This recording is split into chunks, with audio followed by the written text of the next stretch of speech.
Assalamualaikum warahmatullahi wabarakatuh. Nama saya Lingga Hana Sofia dari kelas Gizi A 2019. Saya dari kelompok 6 yang beranggotakan Ahnia Azla, Anis Izatika, Anna Reskia, Eka Putri Indah Lestari, Lingga Hana Sofia, Nur Hasyanah, Porlin Imelda Huta Gaul, Konita Adi Parawangsa, Rida Zahra Rambe, Riza Hanum, Siti Rahma, Wilda Afani. Di sini saya akan mempresentasikan seminar saya yang berjudul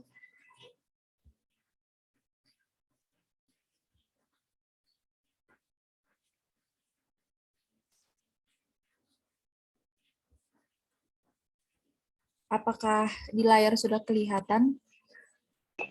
Masih loading, saudari. Sudah. Sudah kelihatan. Baik, judul saya di sini faktor-faktor yang berkaitan dengan penyakit ISPA pada balita serta asupan makanan yang diberikan pada balita di Puskesmas Kelurahan Sidakal, Kota Padang Sidimpuan.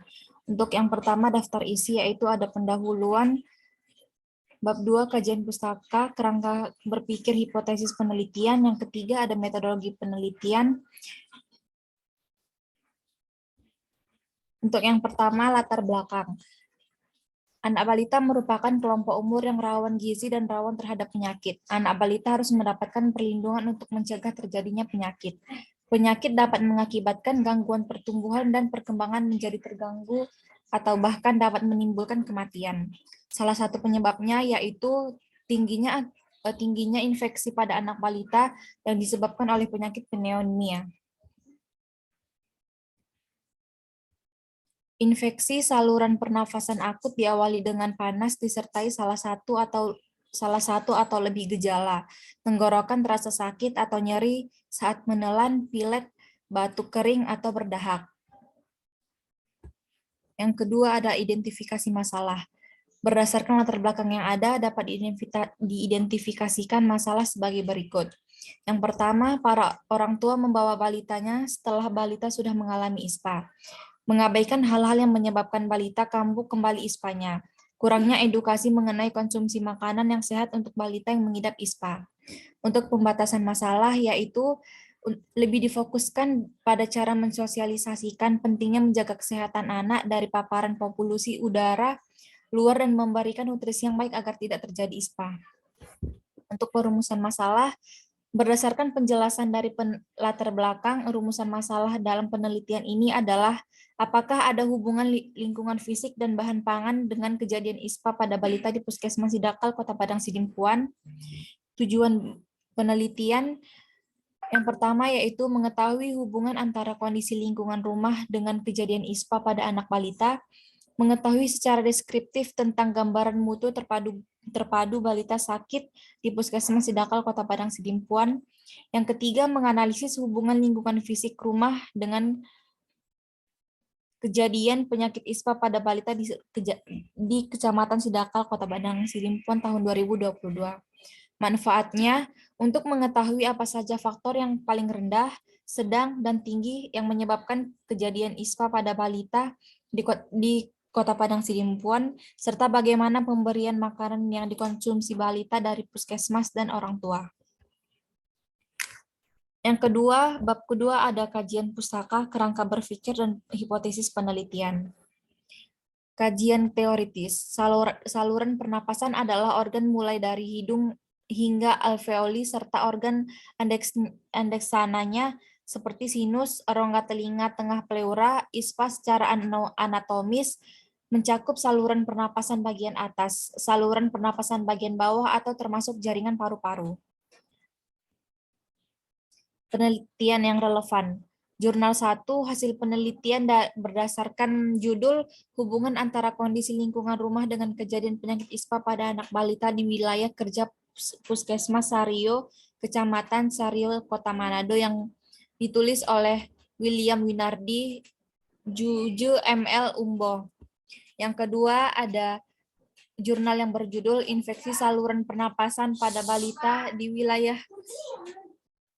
Pesisir Desa Korek, Kecamatan Sanggar, Kabupaten Bima, dengan penulis Sri Wayuningsi, Siti Raudah, Syahril Basril.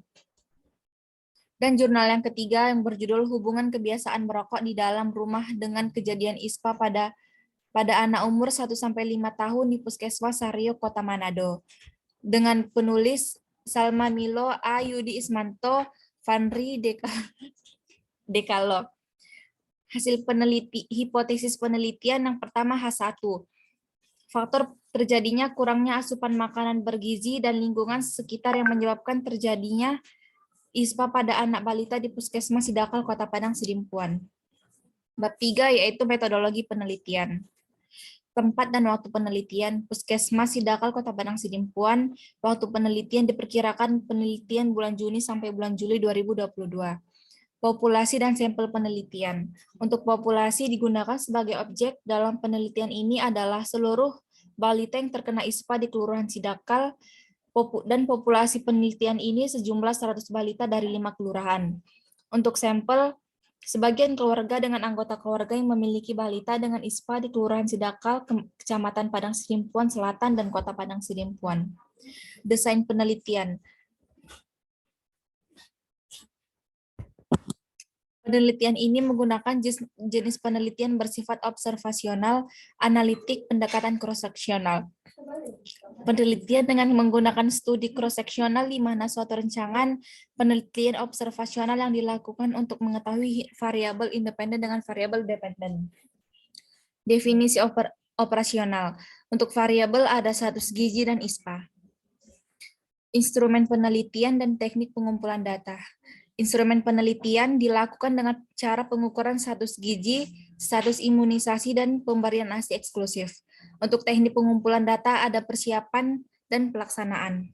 Berikut adalah daftar pustaka yang saya gunakan untuk referensi seminar ini. Apakah ada yang kurang atau ingin yang ditanyakan? Lingga izin bertanya. Ya, silahkan kepada Anis.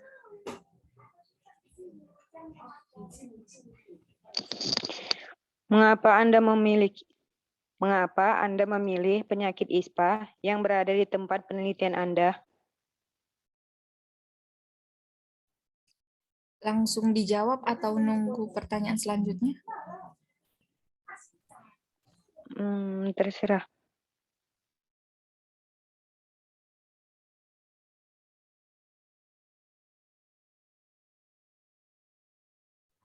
Izin bertanya, Lingga.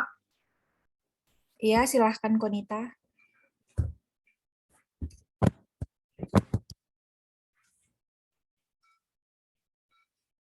Maaf, masih mute. Sorry. Apa alasan Anda menggunakan definisi operasionalnya itu hanya status gizi dan ISPA?